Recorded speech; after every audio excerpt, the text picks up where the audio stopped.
Subscribe कीजिए बिन Nasir network को और हमारी फैमिली का हिस्सा बनिए। मदीना मुनव्वरा के गर्द वनुआ में एक डेरे पर एक औरत फौत हुई तो दूसरी उसे गुस्ल देने लगी। जो गुस्ल दे रही थी, जब इसका हाथ मरी हुई औरत की रान पर पहुंचा तो उसकी जबान से निकल गया, मेरी बहनों, ये जो औरत आज मर गई है इसके तो फलन आदमी के साथ खराब ताल्लुकात थे।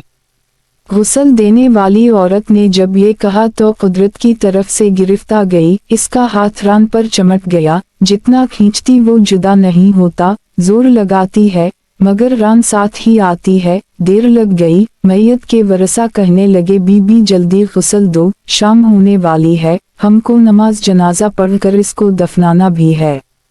वो कहने लगी कि मैं तो तुम्हारी मत को छोड़ती हूँ मगर वो मुझे नहीं छोड़ रही। रात पड़ गई मगर हाथ यूं ही चिमटा रहा, दिन आ गया फिर हाथ चिमटा रहा। अब मुश्किल बनी तो उसके वरसा उलमा के पास गए। एक आलम ने फतवा दिया कि छुरी से औरत का हाथ काट दिया जाए।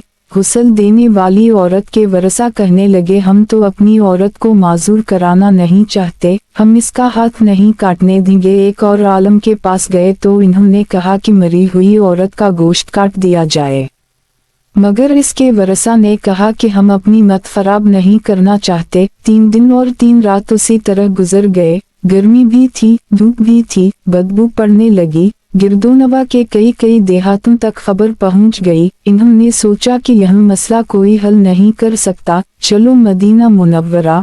वहाँ हजरत इमाम मालिक रहमता अल्लाह अलैहि उस वक्त काजी अल-क़ज़ा की हैसियत में थे। वो लोग हजरत इमाम मालिक रहमता अल्लाह अलैहि की खिदमत में हाजिर होकर कहने लगे, हजरत एक औरत मर गई, दूसरी औरत उसे गुस्ल दे रही थी कि इस औरत का हाथ मरी हुई औरत की रान के साथ चमट गया, छूटता ही नहीं। 3 दिन हो गए, अब क्या किया जाए? इमाम मालिक रहमता अल्लाह अलैहि ने फरमाया, मुझे वहाँ ले चलो। वहाँ पहुँचे तो चादर की आड़ में पर्दे के अंदर खड़े होकर गुस्ल देने वाली औरत से पूछा, बीबी, जब तेरा हाथ चिमटा था तो तूने जबान से कोई बात तो नहीं कही थी? वो कहने लगी, मैंने सिर्फ इतना कहा था कि ये जो औरत मरी है इसके फलन मर्द के साथ नाजायज ताल्लुकात थे।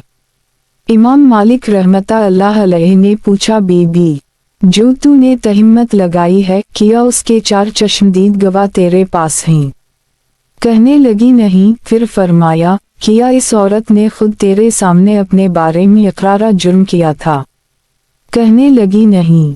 तो इमाम मालिक रहमता अल्लाह अलैहि ने फरमाया कि फिर तूने क्यों तहिम्मत लगाई?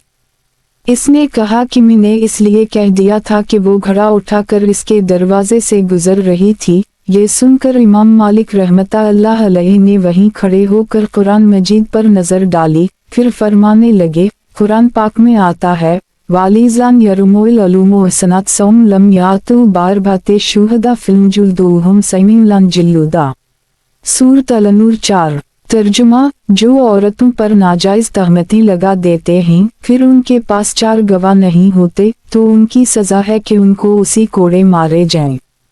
अलामत वावन। चुनचे इमाम मालिक रहमता अल्लाह अलैहि ने फैसला सुनाया कि तूने एक मुर्दा औरत पर तहिम्मत लगाई, तेरे पास कोई गवाह नहीं था, मैं वक्त का काजी अल-क़ज़ा हुक्म देता हूँ, जला दो, इसे मारना शुरू कर दो। जलादू ने उसे मारना शुरू कर दिया। वो कोड़े मारे जा रहे हैं, 70 कोड़े मारे मगर हाथ यूं ही चिमटा रहा। 75 कोड़े मारे गए मगर हाथ फिर भी यूं ही चिमटा रहा। 79 कोड़े मारे तो हाथ फिर भी ना छोटा। जब उसी मुंह कोड़ा लगा तो उसका हाथ खुद बखुद छूटकर जुदा हो गया।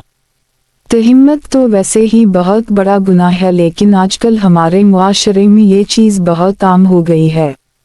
खुदा का खौफ दिलों से निकल गया है। इस वाक़ये से सबक सीखना चाहिए और अल्लाह से तौबा करनी चाहिए। नोट: मज़ीद दिलचस्प और ईमान अफरोज़ वाक़यात व हिकायत के लिए हमें लाइक, शेयर और फॉलो कर लें। जज़ाकल्लाह खैरा कसीरा।